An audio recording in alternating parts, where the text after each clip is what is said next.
ওদের যুগ শেষ, এটা আমাদের যুগ।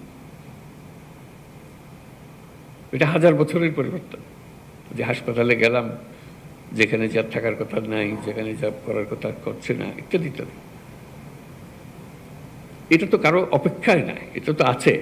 রিসেপশনের জায়গায় থাকবে, যাকে সাহায্য করার কথা তাকে সাহায্য করবে।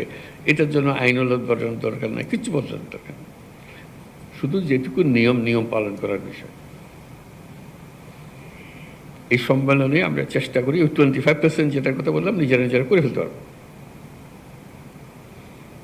এবং 25% চেয়ে তো একটু বেশিও করতে পারবো। এই জন্য একটা মহা সুযোগ।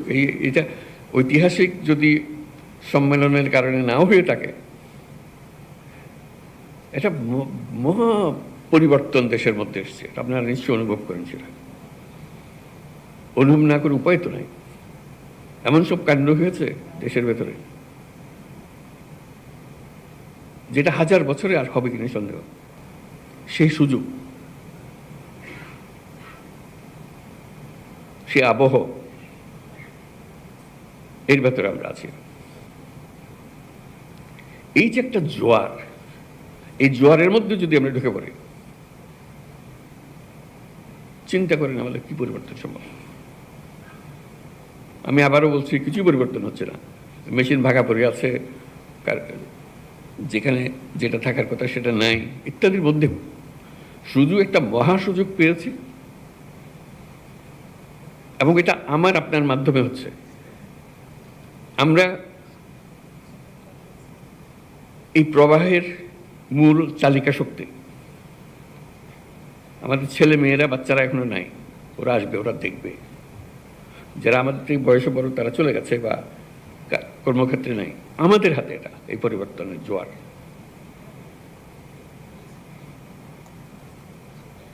এই পরিবর্তনে আগের মুহূর্তে আমরা একরকম ছিলাম, এক জগতে বাস করতাম, মেনে নিয়েছিলাম সবকিছু যেভাবে আছে সেভাবেই হবে। একটা বালিশ যদি 1 লক্ষ টাকা দিয়ে কিনতে হয়, আমরা 1 লক্ষ টাকা দিয়ে কিনবো। ওইভাবে নিয়ম ওইভাবে করেছি। এখন তো হঠাৎ করে পাল্টে গেছে সবকিছু। সে পরিবর্তনটুকু যে আমাদের জিম্মায় হচ্ছে, এই জিম্মাটা বদকার। কেউ এটা নির্দেশ দিয়ে কাউকে করাতে পারবে না, এবং আপনি সেটা না করলে ওই মেয়াদ শেষ। পরে যারা আসবে তারা, ওরা তো করে গেছে, এগুলো এইভাবে করেছে, আমরা এভাবে করছি। আমরা কিন্তু বলতে পারছি না ওরা ওইভাবে করে গেছে, আমরা ওইভাবে করছি।